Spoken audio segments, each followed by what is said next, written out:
Canelo Berlanga is about to happen next Saturday, the 14th September 2024 in Las Vegas. Whoa!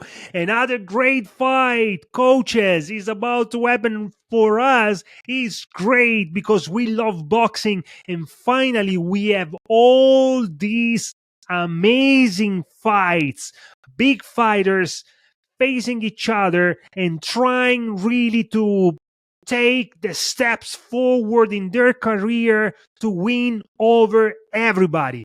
Canelo Berlanga. And next week also we will have Joshua Dubois. Wow. A lot of fights lined up, and you know already because I discussed in the previous fight, in the previous video, always fighting. In the previous fight, we will have Bivol Beterbiev very soon too. Wow. What a great moment for boxing. But now let's go back to Canelo Berlanga. I want to also remember to you all, this is No Coaches, No Boxing, the podcast. Gabriele Martelli here for you all. Let's go deep. I said deep. What am I saying? Sometimes I'm really, and I don't cut, coaches, remember, because this is me going live. No problem at all. Anyway, let's go back to Canelo Berlanga. I just finished to watch the last press conference, and today, I think tonight, if I'm not mistaken, around 10 p.m. Vegas time should be happening the weigh-in. So I will, of course, don't lose tomorrow morning the next short, where I will discuss, of course, the outcome of the weigh-in. But now let's focus on the press conference where I saw Canelo speaking, Berlanga speaking, and their coaches. We have Mark Farray from Berlanga camp, and of course Eddie Reynoso and Jose Reynoso from Canelo's team. Now, let me remind you something, that Canelo now at this point has 65 fights, 61 wins, 2 losses, 2 draw. Let's talk about the draw before going into the losses. He had the first draw at the really beginning of his career, if I'm not mistaken, was 1, 2, 3, 4, the 5th fight of his career against Jorge Juarez. So it was very young boxer. You know that Canelo started very early. And then the second draw against Super Triple G Gennady Golovkin. And then the only 2 losses against 2 great. He fought against Floyd Mayweather and he lost against Floyd. Floyd was a super great shape, and he truly gave him very hard time. A lesson that I think that Canelo learned and never forgot and never lost since, until he, as I call Canelo, a dare to be great fighter. He challenged Bivol in another higher weight category, because that's what he does. He goes up and down. He challenges everybody. He is dare to be great. A dare to be great boxer, 100%.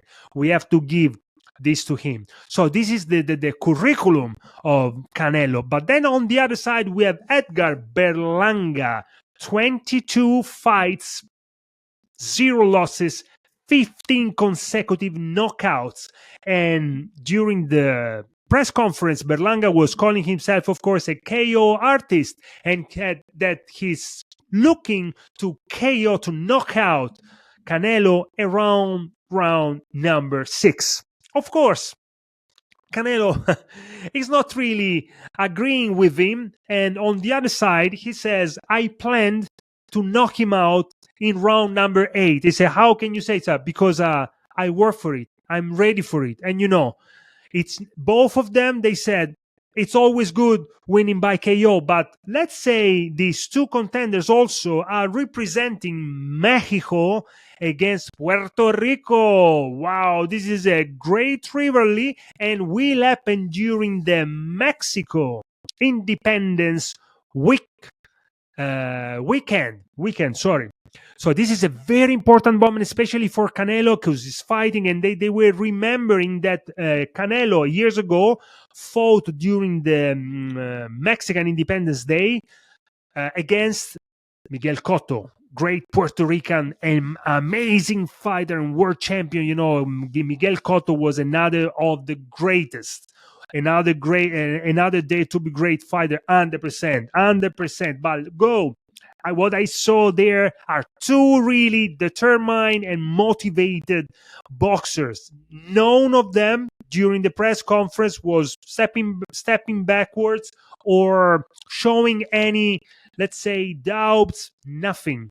Bam, straightforward. And also was very interesting listening to Mark Ferrer, that introduced first his opinion regarding his boxer, who's Berlanga, and he was really saying, that they are thanking Canelo for giving them this opportunity, and the boy is young and is coming, to dethrone the king. So they are already addressing the king of boxing to Canelo, and they are coming to dethrone. They said, we want the best Canelo there to dethrone them. We don't want to hear anything that he was too many fights. So we know he is coming. We know he is smart. So both of them acknowledge their skills, competence. Just we don't have a lot of experience in Berlanga camp, as he had 22 fights, and Reynoso just remind to all of them that Canelo had 25 world title defense. And Berlanga's coach, Farre, he acknowledged the fact, saying, yes, this is more than all the fights that Edgar had in his own career. So we really know how dangerous and good is Canelo, but we are coming for a takeover. We are coming to knock him down. So this is very interesting. But the coaches, and then Reynoso came there once again, stepping there to discuss, the preparation training camp of Canelo, and both the coaches showing they're confident in their boxers and they are ready to go. That's the point that I want, to highlight for you all, coaches. When we as coaches feel ready, then it's time to go. It's not important, and try to understand my words, what the boxer feels, because we know where we are taking them through our preparation. Sometimes as boxers we might have some doubts, or we might feel ready when we are not, or because we just want to go, or not ready when we actually are. We coaches follow from outside, 360 everything. So we are in the position that we can say, yes, you are ready, or not, you are not ready. Anyway, yeah, another great fight. So remember that tomorrow I will drop my next short discussing the weigh-in and give you all the little, last informations before the fight. And then the fight is going to happen the 14th September, next Saturday, in Las Vegas. All right, coaches. It's time for me now to go, and I wish you really to enjoy this great moment of boxing, because this is for all of us. As always, boom! Nailed it.